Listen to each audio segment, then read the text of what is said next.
In the middle of December, God's Son was killed by lethal injection in Alabama. In May of last year, the Savior of the world was killed in police custody. Yesterday, God's chosen one died in a prison camp. For us, these examples might sound preposterous, because God's Son would not be arrested or put on death row. God's chosen one would not be detained in a refugee or immigrant detention center.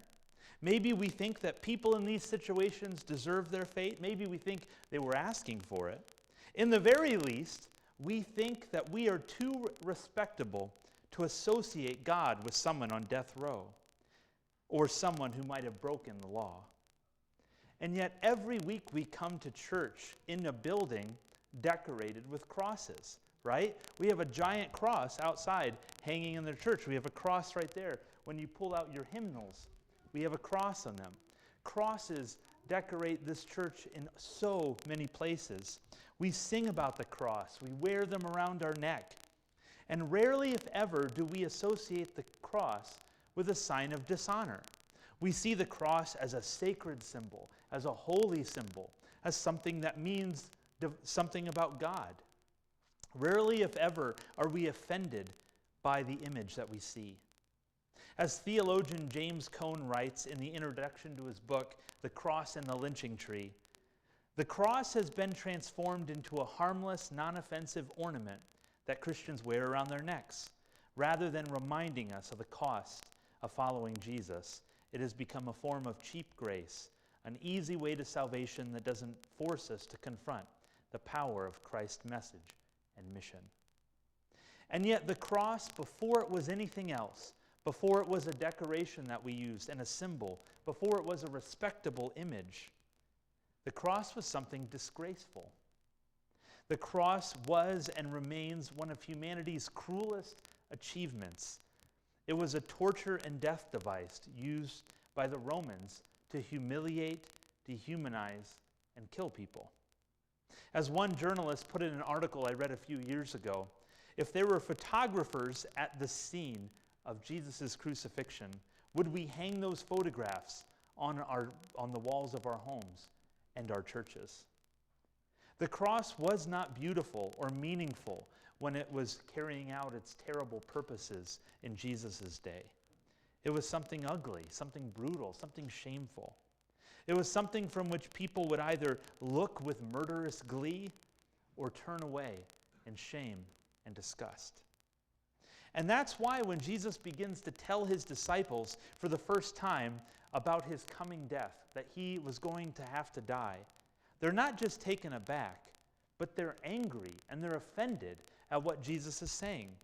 What in the world is Jesus talking about? He's going to have to die. What's he talking about a cross for? Jesus had come preaching the arrival of God.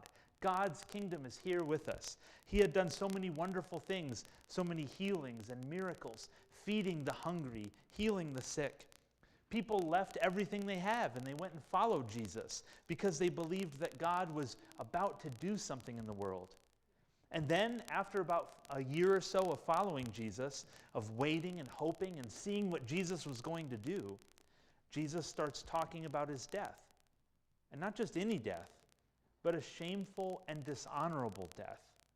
He says he will suffer, and even more, that he will be rejected by all the respectable people.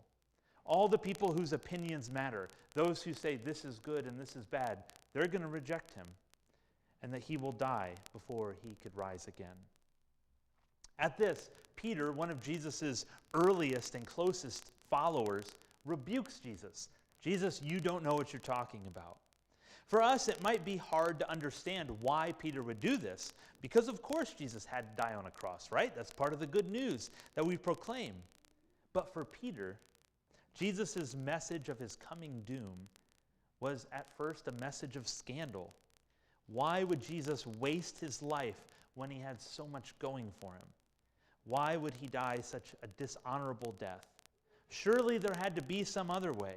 Surely Jesus could have just decided to win more and more people over through great miracles, right? Then he wouldn't have to die. If they saw it, they would believe. If he just did a bunch of wonderful things.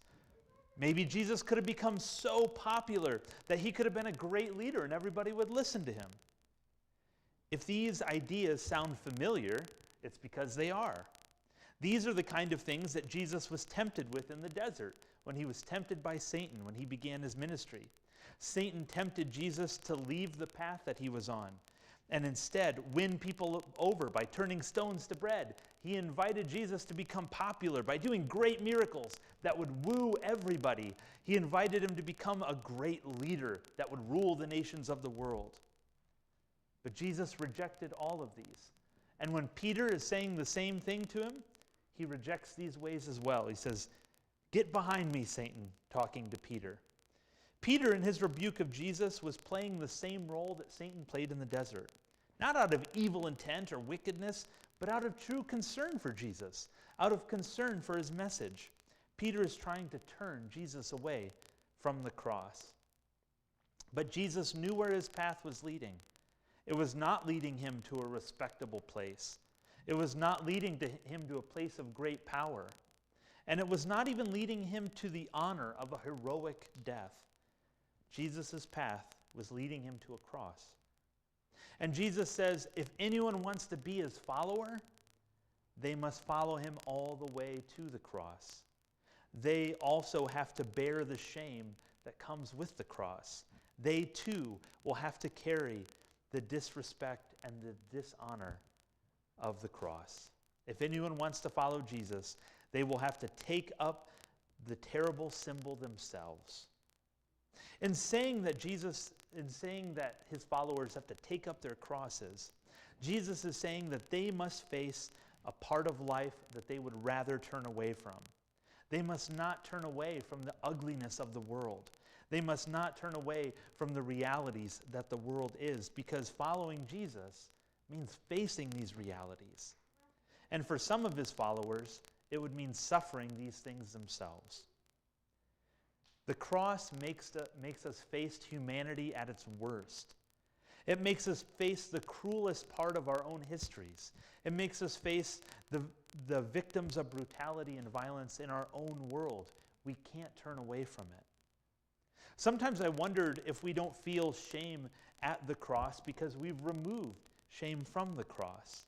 We've sanitized the image to an extent that it never makes us uncomfortable anymore. What are we doing with a torture device in the front of our church or up on a steeple? But when we move away from the wretchedness and the shame of the cross, we also move away from those who suffer the crosses of our own time.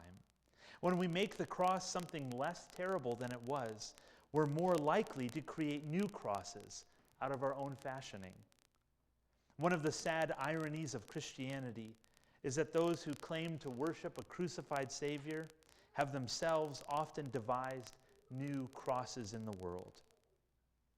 Those with crosses in the front of their churches were the ones who built prison camps and gas chambers. Those who sang the old rugged cross on Sunday morning took part in the brutal lynching of Black Americans on Saturday nights. And we who have crosses hung in our church offices, we, as much as anybody else, want to turn away from the deep injustices and sorrow of the world because, frankly, sometimes it's overwhelming.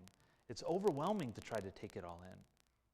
But Jesus' words to his band of followers, they resound to us down through the ages, because in this symbol, this horrible symbol, is our life and our hope. We continue to bear the crosses that the world continues to construct because we're not afraid of being associated with the Savior who died as a criminal. We are proud to follow someone whose life was taken unjustly. We are unashamed to follow Jesus into the places of the world that the world often tries to cover up and hide. We're unashamed to be associated with all those people that the world wants to damn and exclude, because we believe that Jesus is there among the crosses of the world, just as he has always been, that he is there in all the places that we would want to turn our faces from, hide or cover up, that he is there and will always be there as the one who took the cross, lived, died, and rose again. Let us take up our crosses and follow Jesus. Jesus. And now we have a hymn or a song, Were You There When They Crucified My Lord? It's an old spiritual that is a wonderful song. And as we listen to this song, just pray.